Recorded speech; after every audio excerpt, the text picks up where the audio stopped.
Welcome to the Guitar Channel. I'm super happy to welcome you a new boutique guitar workshop visit. I am here at Isaac Jang place in Alhambra in Los Angeles. So Isaac Jang is not a new figure, he's not a new face on the Guitar Channel because I already had the opportunity to do a couple of interviews with him. In fact, I already did an interview, the workshop visit of his old place just above Hollywood Boulevard. So now we get to check the new place.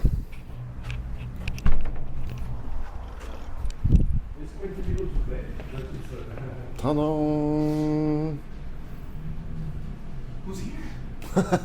So here I am right next to the one only Isaac Jang. Isaac, how are you doing today? I'm doing well because I got to see you. Ah, yes, good answer, excellent. Thank you very much for having me here at your workshop. It is huge compared to your old workshop. So where are we here at the moment? We are in downtown Alhambra, right by South Pasadena, California, right here.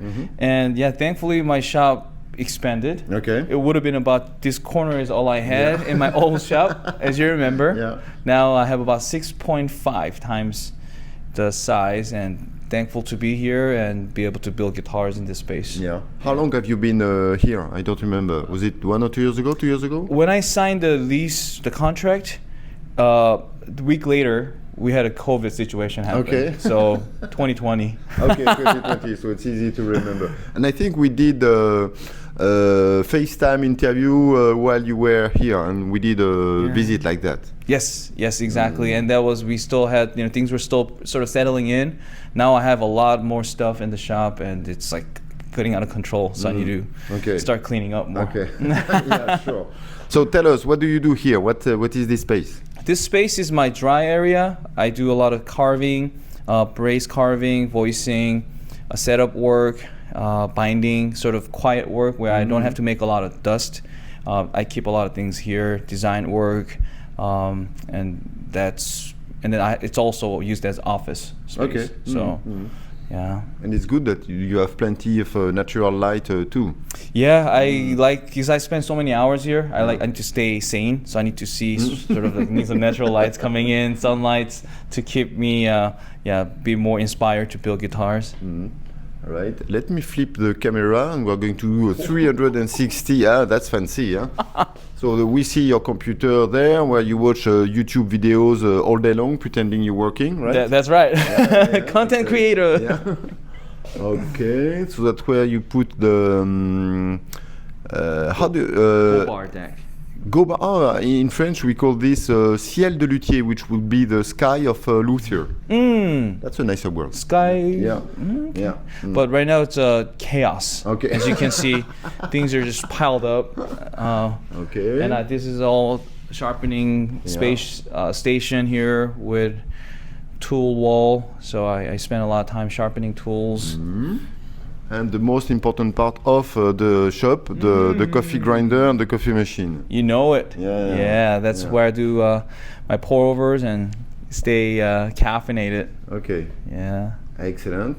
Should we move to the next space? Let's do it. All right. Okay, so here we are in a new space. I'm going to flip the camera. So tell us about all the crazy machines you have here. All right, so this is my main area where I do most of processing wood. So just the basic woodworking tools, and I consider myself not a woodworker but guitar maker who utilizes guitar woodworking as a guitar part of guitar making. So if I had to do a real woodwork, I don't really consider myself a woodworker. So it's really, you are able to build incredible acoustic guitar. You don't consider yourself a woodworker? No, I use woodworking as a tool, as a method to build guitars. But I think real woodworking takes much more, different angle than how I use that. So these are my sort of machines that I use for that aspect of it. So processing wood, and resawing, thicknessing, joining. I mean, sort of basic woodworking tools is all I have in the shop. And where did you hide your CNC machine? CNC right here. Manual CNC then. Okay. That's right. And CNC. How did you do it in your old workshop? Because it was such a small space. You didn't have that many machines, right? Yeah, thankfully I had an access to a campus that I was teaching at. So we had bigger machines that I was able to utilize. And now everything gets done in-house, all in, inclusive in the shop here. So I'm able to do that. Excellent. Tell me a little bit about that beautiful apron you are wearing. This is a cool story. This is a very, very special apron.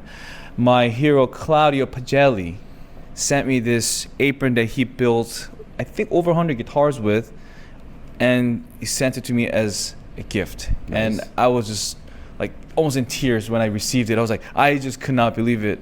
And I had a baby last year, and Claudio sent her a gift, but along with it, this was in it. So it was a real pleasant surprise. I was actually happier to receive this gift than the gift for my baby. I was like, oh my gosh. I was like, and I think Claudio knew how much I would really appreciate it. Very cool. This is Pagelli Mojo. Do you think you build better guitars while you are wearing the apron?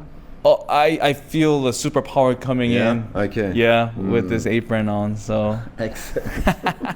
All right. Let's move now to the treasury section. So that's where Isaac keeps all his gold. So I mean woods. So tell us about all your treasure, Isaac. These are all my life savings here. Okay. Every time I get extra cash, this is all my money goes. I'm always broke. Okay.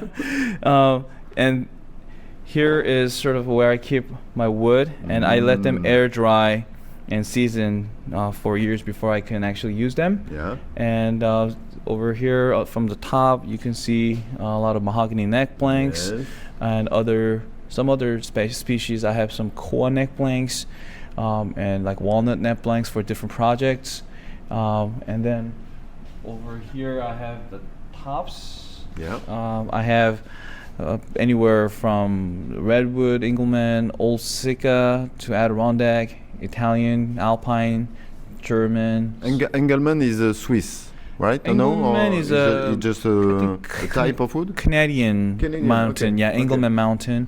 And they are really nice sounding guitars as well. And we have some Swiss moon spruce and German spruce. Yeah.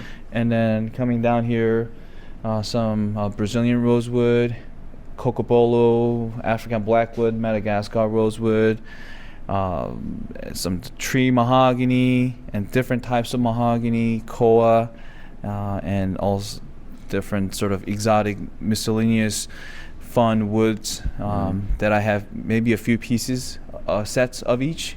And so basically you have like all the wood you need to build guitar until the end of your life, or you're still buying wood? You never stop buying wood, right? Always buying wood. Yeah, it's kind of with the guitar buyers too, right? How many guitars is enough? Always one more, right?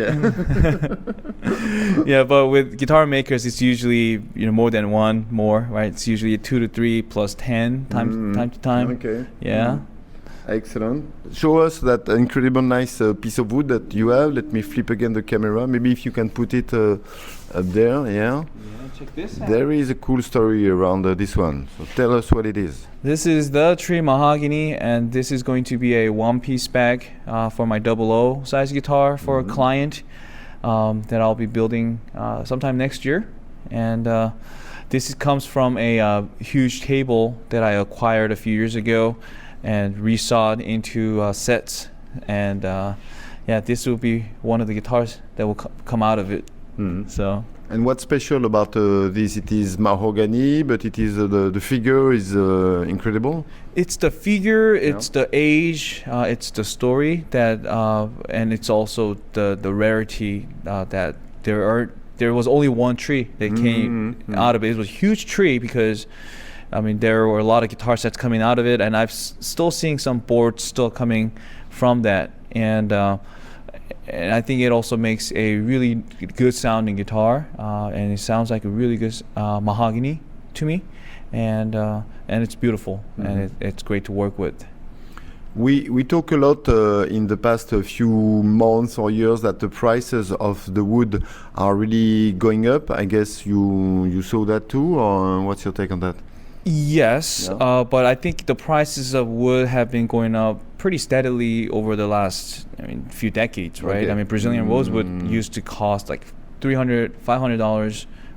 When I started, it was already around like, much higher than that. And but now everything, even as basic optioned, as like East Indian rosewood. Yeah. They're great wood, but they were selling it for a fraction of a cost. But now they're considered to be more like a premium wood because of the demand, supply, and also the cost of it. So everything has been going up, and then last few years, I think even more. Okay, so now it looks like a little bit more like a guitar. So tell us all your secret about the Isaac Jang way of building guitars. The secret is that I have no secret. Come on, that's too easy, Isaac. You have to do better than that. It's the time that gets into it. I'm always underestimating how much time it takes and over ambitious about the guitars that I'm building. So this guitar that I'm working on here probably started like over 2 years ago. Okay. And I'm still working on it. The body's done. I got my top, Yeah. my Uchida style band away, dovetails cut, back is ready to be final sanded, and then I'm fitting the neck right now. Okay. So this will be a fun project. It is a fun project. Got a Swiss spur top with Brazilian rosewood back and sides. I don't know if you can see the figure. Yeah. Very nice. So still a lot of work to be done on this one. Yes, I still gotta do the finish and then do the final setup, and they'll be ready to be strung up. Okay. We'll do maybe a separate chronicle to talk about bracing and all that stuff, right? Okay. Of course. We are in another room, so definitely this workshop is huge. So where are we, Isaac? Now this is my last room of the shop. This is where I do my buffing and finish work. Okay. And this is a buffing room here, and separate room for buffing because it creates a lot of dust. Yeah, for sure. So now, compared to the old workshop where you had to do your finish elsewhere, you can do everything in there now. Yes, everything gets done here, and I'm able to literally just keep everything in the shop. So it's nicer for me because I don't have to drive around with the guitars. So yeah. And you have all the ventilation system to be able not to die when you do the finish? Yes, exactly. Yeah? Okay. I got everything, exhaust is going out really nicely, and then I'm always wearing masks. So I'm always in like Darth Vader style? Like a NASA astronaut style, yes. Okay, so let's see how it looks if I flip the camera. So now we are going to hold our breath because we don't have mask. No, that's okay. It smells really like a chemical, like a nice... so you do everything in there? Yes, this is sort of a quick setup that I do, and because I'm only spraying, 1 or 2 guitars at a time anyway. So it's kind of nice to not have to have commit to a huge space. And it's sort of I can just it's more like a touch-up area, but I can do the whole guitar without having any space issues. And after that, you leave the guitar to dry in your workshop, or Simply, yeah. I just let them dry in my shop, and then when they're drying, I'm not in the shop, so I can stay safe. Okay. Yeah.